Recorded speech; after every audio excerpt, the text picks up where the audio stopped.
제가 이제 저희 캠프에서 기도하며 행동하는 목회자 모임, 또 기도하며 행동하는 장로 모임, 기도하며 행동하는 권사 모임, 기도하며 행동하는 성도 모임, 이런 모임들을 예배와 기도 모임이죠. 그걸 계속하고 있는데, 우리 장로님들이 보니까 연세가 많으시고 또 이런 전화가 중간에 자주 오더라고요. 그걸 막 어쩔 줄 몰라 하셔요. 그래서 우리 캠프에서 교육을 했습니다. 스마트폰을 어떻게 하면 효율적으로 쓸 수 있나. 그래가지고 맨 처음에는 이렇게 아시냐고, 저 지도, 네이버 지도 쓰실 줄 아시냐 그러면 다 끄덕끄덕해요. 안다고. 근데 실제로 해보면 전혀 몰라요. 아주 편하게 쓸 수 있거든요. 그래서 그런 교육도 하고 그랬는데, 이 스마트폰도 마찬가지예요. 우리가 세상을 지배하려고 하면, 세상에 영향력을 미치려고 하면 얼리 어댑터, 앞서가야 됩니다. 난 나이가 많아. 근데 나이가 많아도 교육받으면, 훈련되면 다 할 수 있어요. 그 연세 드신 분들도 자주 우리 캠프에 나오는 분은 스마트폰 잘 쓸 수 있고, 또 물건 주문도 잘 할 수 있습니다. 그러면 지금 세상이 바뀌면서 우리 연세 드신 분들은 물건도 비싸게 삽니다. 젊은 사람들보다 30%, 20%, 30%, 40%더 비싸게 써요. 그것도 굳이 가서 비싸게 써요.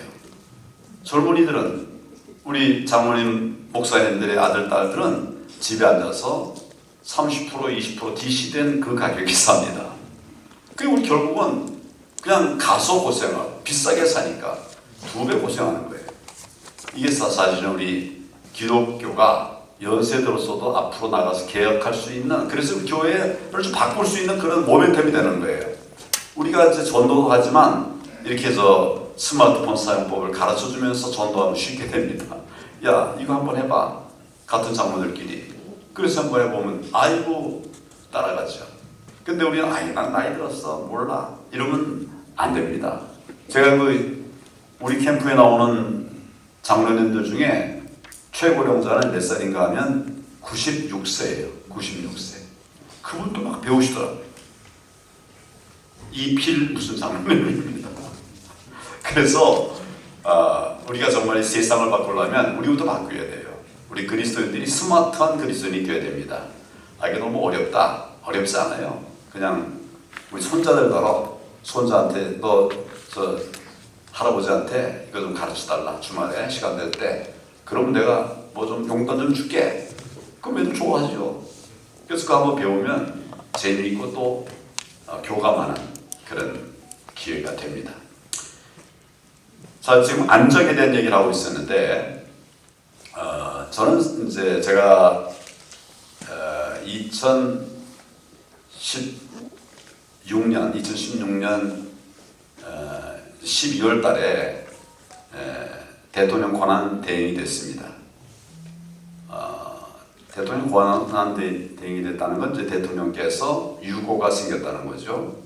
그 나라가 굉장히 위험하고 어려울 때, 정말 힘들 때 제가 권한 대행이 됐습니다. 제가 제일 먼저 한 것이 뭐냐? 기도부터 했어요. 기도. 머릿속에 막 떠올라가는데, 이런 건 내 생각이다. 하나님께서 도대체 이 상황을 어떻게 보시고 또 우리 그리스도인들에게 어떤 말씀을 주시는가, 그게 가장 중요하다. 그래서 제가 그 상당한 시간 동안에 기도를 했어요. 밖에서 문도 드리고 그런데 기도했어요. 그리고 하나님께서 주시는 지혜를 따라서 하나하나 풀어갔습니다. 먼저는 우선 국방부 장관 불렀어요. 안보 상황을 챙겼습니다. 외교부 장관을 찾았어요. 지금 외국에 전해라. 대한민국 전혀 흔들림이 없다. 그들의 나라들과 같이 우리가 맺은 약속들은 하나도 변함없이 다 지켜질 것이다. 그 당시에 경제부 장관, 그러니까 기획재정부 장관, 국무에서 부총리죠. 제가 대행되기 전에, 권한 대행이 되기 직전에 이미 이제 발표가 났어요. 저는 사퇴하겠다고 했고, 그래서 후임으로 이제 금융위원장이 후임 경제부총리로 지명이 됐습니다. 뭐 이런 어수선한 그런 상황이었어요. 경제를 지켜야 되는데 근데 이게 수장이 바뀌어버리고 흔들리면 안 되지 않습니까? 그래서 제가 먼저 금융위원장에게 양해를 구했어요. 나라가 이런 상황이니까 당신이 이미 이제 부총리로 지정이 되어 있지만 좀 양보해야 되겠다. 좀 기다려야 되겠다. 괜찮냐? 지금 나라가 이런 상황인데 제가 자리를 지켜야죠. 그래서 이제 기재부 장관에게 얘기를 했습니다. 지금 당신에게는 지금 이제 그만두라는 말이 있었지만 지금 그만둘 때가 아니다. 계속 그 자리를 지켜달라. 그래서 경제부총리도 그냥 있겠다고 했고 또 경제부총리 후임자로 지정됐던 사람도 그냥 있겠다고 했고 그래서 제가 자리에서 이동 없이 그러나 이제 긴장감을 가지고 이 위기 상황을 극복하자. 다 그렇게 뜻을 같이 했습니다. 근데 우리 국무위원들 중에 제 선배, 학교 선배가 4명이나 있었어요. 많은 분은 7년 위고 뭐 적은 분도 1년 이런 선배들이 4명이 있었는데 마침도 이분들이 다 석순이 위인 장관들이었어요. 뭐 경제부총리라든지 외교부 장관이라든지 그럼 내 주변에 딱 이런 분들이 있었는데 뭐 여러분 잘 모르시겠지만 이분들이 저를 전적으로 도왔습니다. 후배라고 그래가지고 그냥 가볍게 생각한 게 아니라 정말 충심으로 제가 얘기하지 않은 것들도 다 챙겨가면서 지켜냈습니다. 이렇게 하니까 나라가 이제 소위 대행체제지만 그러나 크게 흔들리지를 않았습니다. 뭐 트럼프와도 하고도 제가 그때 3번 전화로 회담을 했던 것 같습니다. 각국의 수반들과 다 얘기하면서 맨 처음에는 이제 외교부를 통해 얘기했지만 나중에는 다 이제 우리 수반들에게 제가 연락하고 이렇게 해서 나라 괜찮다. 흔들림 없다. 대한민국 이제는 그런 나라 아니다. 설명을 했고요. 그래서 안정적으로 국정이 진행되고 그 다음 정권으로 넘길 수 있도록 그런 노력을 했었습니다. 우리 기독교인들은 어려운 상황 속에서 먼저 내 머리를 의지하고 생각할 일이 아니고 기도해야 됩니다. 근데 알면서도 실제로는 안 그래요. 뭐 저부터도 그럴 때가 많이 있어요. 기독교인과 크리스찬과 나은 크리스찬들이 다른 게 뭐냐? 내 힘으로 사느냐? 하나님의 능으로 살아가느냐? 그 차이라고 저는 생각합니다. 우리 교회가 지금 능력을 얻고 있지 못하다고 하면 그것은 내 힘으로 살아가기 때문이에요. 내 힘으로 판단하기 때문이에요. 저는 하나님께 우리 기도하면 우리 생각도 바뀌고 우리의 지금의 태도들도 다 바뀔 수 있다고 생각합니다. 저는 정치를 합니다. 그러나 제 정치의 꿈은 뭐가 되겠다는 게 아니에요. 뭐를 할 것인가입니다. 제가 정치를 하는 목표는 하나님의 나라가 이 땅에 이루어지게 하소서라고 하는 우리의 기도가 정말 이 땅에 이루어지게 하는 것이 제 정치의 목표입니다. 저는 1957년생입니다. 그로부터 4년 전에 1953년도에 전쟁이 끝나고 이제 종전이 됐습니다. 우리나라가 가장 어려울 때가 바로 그 순간이에요. 역사상 우리나라가 가장 어려운 때가 1953년입니다. 경제 지표로 보면 그냥 나오는 거예요. 그때 우리 1인당 국민소득이 67불이었습니다. 1인당 연간 국민소득이 67불이었습니다. 그 지금으로 말하면 1년에 9만 원 정도 가지고 사는 거예요. 8만 얼마 가지고 사는 겁니다. 한 주에 그 돈 갖고 사기 힘들었어요. 근데 1년을 우리가 8만 원, 9만 원 가지고 살았습니다. 그렇게 우리나라가 어려웠어요. 그런데 지금은 얼마입니까? 우리 1인당 국민소득이 3만 5천 불이 넘었습니다. 내년에는 3만 7천 불이 된다라고 예측들을 하고 있습니다. 정말 말도 안 되는 이런 경제 성장을 이루었지요. 물론 이승만 대통령이 자유민주주의를 우리나라의 기본틀로 삼았고, 박정희 대통령이 산업화를 이루어서 한강의 기적을 통해서 우리에게 잘 살게 되었지만, 그 기반과 뿌리에는 우리가 예수 그리스도를 영접하고 이제 하나님의 말씀대로 살아가는 사람들이 이렇게 많아졌기 때문에 저는 우리나라가 이런 큰 은혜를 받았다고 생각합니다. 요즘 어떨지 모르겠습니다만 저는 우리 그리스도인들 10명 중에 하나는 새벽 기도를 한다고 생각합니다. 세보진 않았지만 교회들마다 보면 100명 교회는 거의 한 10명은 새벽 기도를 한다고 그래요. 우리 교회도 한 250명인데 한 30명이 새벽 기도를 꾸준히 드려요. 이 통계가 되게 비슷하다면 매일 우리가 100만 명의 10분의 1이면, 아니 1000만 명의 10분의 1이면 100만 명이에요. 100만 명이 매일 새벽 기도를 하는 것이에요. 이런 나라가 어디 있습니까? 하나님이 은혜를 주시지 않을 방법이 없어요. 그래 지금 우리나라가 이렇게 됐는데, 지금 이제 나라가 많이 힘들고 어려워졌습니다. 힘들고 어려워졌습니다. 어무살이 아니라 정말 힘들고 어려워졌습니다.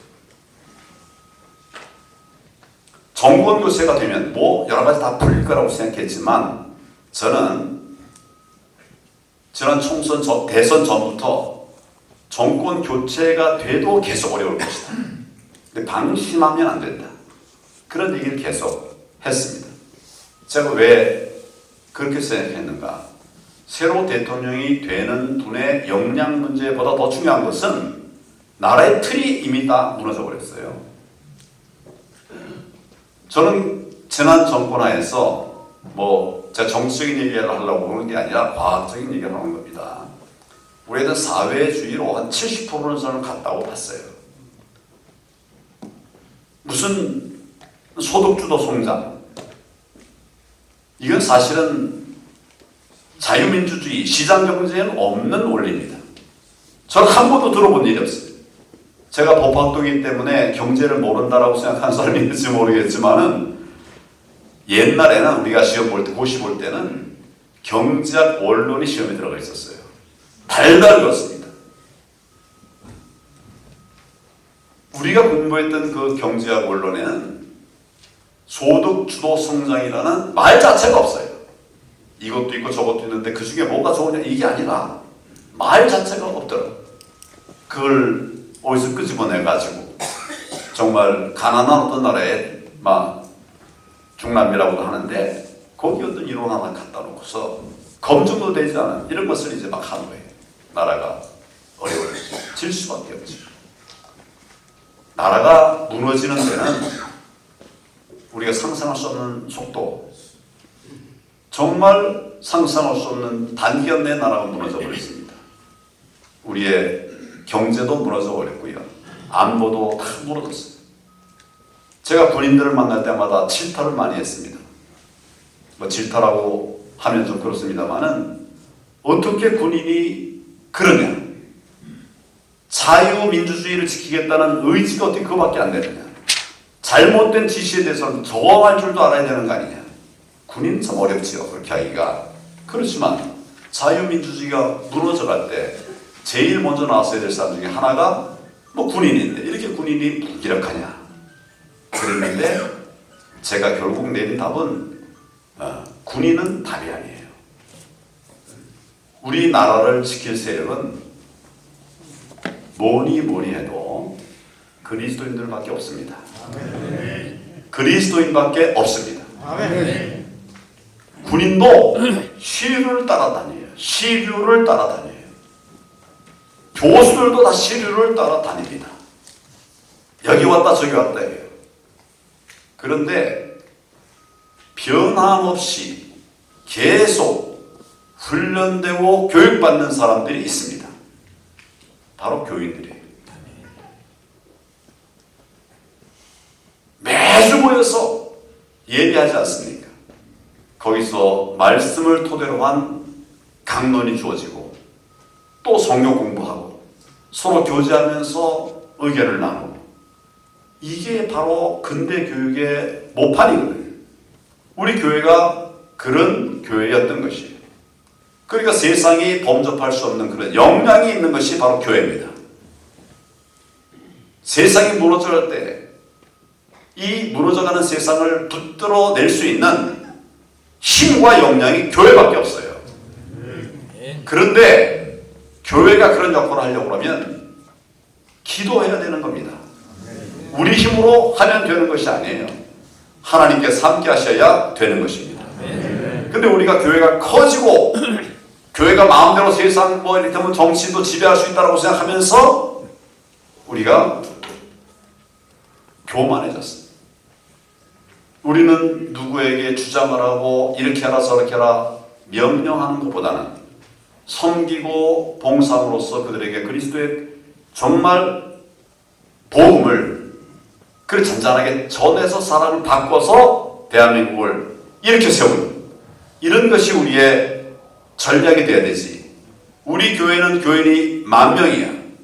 그러니까 우리 말 안 들으면 안 돼. 누가 그 마음으로 교회 말을 듣겠습니까? 정말 우리가 지역을 위해서 헌신하고 했으면 우리가 말하지 않아도 다 교회 사람들이 모입니다. 아까 제가 서해 기름 유출 사건 예를 들지 않았습니까? 그때 우리가 자랑했었으면 아마 그런 변화가 생기지 않았을 거예요. 자랑하지 않고 100만 명, 90몇 명이 가서 봉사활동을 했더니 사람들의 생각이 바뀐 것입니다. 우리가 위기 속에서 이것을 이기기 위한 방법이 세상에 많은 전략도 있지만 가장 중요한 것은 복음 안에서 우리 그리스도, 예수 그리스도의 진리 안에서 안정을 추구할 수가 있습니다.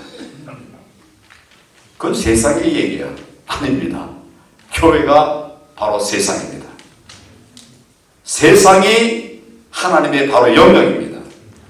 어떤 사람은 종교 분리 이래가지고 교회는 정치하면 안 된다 이런 얘기를 합니다. 제가 성경을 보니까 저는 가급적 매일 한 장씩 읽습니다. 성경을 보다 보니까 제가 정치하고 나서부터 보니까 성경에 웬 그런 정치 메시지가 많습니까? 한번 다시 성경을 보십시오. 성경에 정치 메시지가 그렇게 많아요. 정치인들을 향한 메시지가 그렇게 많아요. 다윗이 정치인이었습니까? 정치인이 아니었습니까? 다윗이 정치인이었습니까? 아닙니까? 정치인이죠. 왕이잖아요. 왕보다 더한 정치인이 어디 있어요? 이분이 성경을 쓰고 그 말씀대로 순종하고 자기의 실패를 또 거기다 내놓고 올라가라고 내가 기도하고 올라갔더니 이겼는데 이긴다고 생각하고 그 다음에 그냥 올라갔더니 졌다. 하나님께서 말씀하셨어. 너 왜 내게 믿지 않고 올라갔지? 그래서 그 회개했더니 다시 그 다음에 이겼다. 이게 다 성경에 있는 얘기 아닙니까? 전쟁의 이야기 성경에 있어요. 전쟁을 이길 힘도 하나님 안에 있어요. 우리가 우리의 생각을 잘못된 생각을 고쳐야 됩니다. 세상을 이길 힘이 교회에 있습니다. 저절로 있는 게 아니라 회개하고 복음으로 돌아올 때 교회가 능력을 갖습니다. 세상을 바꿀 수가 있습니다. 남 탓하지 말고 우리 하나님 안에 정말 겸손하게 낮춰서 그리스도의 참된 삶을 회복하면 하나님께서 우리나라를 정말 안정된 나라, 안전한 나라로 바꾸실 것입니다. 제가 대통령 권한대행 5개월 했습니다. 끝나고 나서 그 진행될 때 저에 대한 별명이 좀 하나 붙었었어요. 뭐냐면 황교안정. 이런 말 들어보셨나요? 한번 인터넷 한번 쳐보세요. 황교안정 이런 말이 들렸어요. 지금 위기 상황인데 그래도 나라가 안정적이다 이런 생각을 국민들 하시게 되었어요. 제가 만든 게 아니라 하나님께서 저에게 지혜를 주시고 뭐 전에 생각도 못했던 이런 정책도 만들어내고 이래 하니까 이제 안정이 된 겁니다. 이제 제가 그 고난대행 끝난 다음에 신동화라고 하는 잡지에서 그 과도기 3년 동안에 5개월 동안에 정치 상황이 어떻게 됐는가, 나라 상황이 어떻게 됐는가 평가를 했는데 거기도 아주 잘 됐다라고 그렇게 되어 있습니다. 제가 위기 상황에서 정말 기도를 많이 했습니다. 하나님, 나라 이렇게 된 거 내 죄 때문입니다. 회개도 많이 했습니다. 하나님께서 주시는 지혜를 따라서 제가 사방에 길이 있다. 경제가 사면초가라고 말할 때 제가 사방에 길이 있다. 이런 메시지로 도전하게 되었습니다. 나라 지금 어렵습니다. 지금 이런저런 얘기 많이 하지만 답이 여기 있잖아요. 저는 우리가 회개하고 말뿐만 아니라 행동할 때 하나님께서 우리 나라를 바꾸시리라고 생각합니다. 저희 캠프에 여러 기도 모임들이 있는데 그 기도 모임의 메시지는 뭐냐면 기도하며 행동하기입니다. 우리가 기도만 하면 역사를 이룰 수 없어요. 우리가 예루살렘 교회에 모여서 그렇게 처절한 기도만 했다면 지금 땅끝까지 그리스도의 복음이 전파되지를 않았습니다. 우리가 기도하고 나아가서 복음을 외칠 때, 그리스도의 복음을 외칠 때 땅끝까지 복음이 전파가 된 겁니다. 그런데 지금 한국교회의 큰 폐해 잘못 중에 하나는 뭐냐면 기도하고 나서 그대로 행동하지 않는다는 거예요. 행함이 없는 믿음은 죽은 것이라고 했는데 알면서도 행함이 없어요. 그래서 제가 우리 캠프에서 기도하는 분들, 아마 저희 캠프는 기도만 하는 게 아니라 여러 많은 정치 활동도 합니다만은 기도하는 부분을 얘기를 한다면 우리 같이 기도하면서 행동합시다. 제가 이런 메시지를 이제 드렸더니 이분들이 전할 때는 뭐라고 전하는가 하니까 기도하고 행동하는 이렇게 하시더라고요. 근데 기도하고 하니까 기도하고에 딱 멈추더라고요. 진행형이 아니라 끝나고 단절돼 버렸어요. 그래서 아닙니다. 우리 캠프의 메시지는 기도하며 행동하는 입니다. 그래서 지금 행동하는 과제를 계속 서로 나누고 그렇게 하고 있습니다. 우리가 믿음으로 세상을 바꾸려고 하면 행동해야 됩니다. 그런데 우선 첫째 행동하지 않고 둘째, 교회 모든 재원들이 다 교회 안에 갇혀 있어요. 이게 심각합니다. 사람도 교회 안에 다 갇혀 있습니다. 여러분 한번 내가 일하는 영역을 한번 보십시오. 대부분 교회 안에서 일을 하고 있어요. 누가 세상을 바꿉니까? 오늘 여기 오신 분들은 그래도 세상을 바꾸기 위해서 교회를 벗어난 분들이기도 해요. 감사합니다.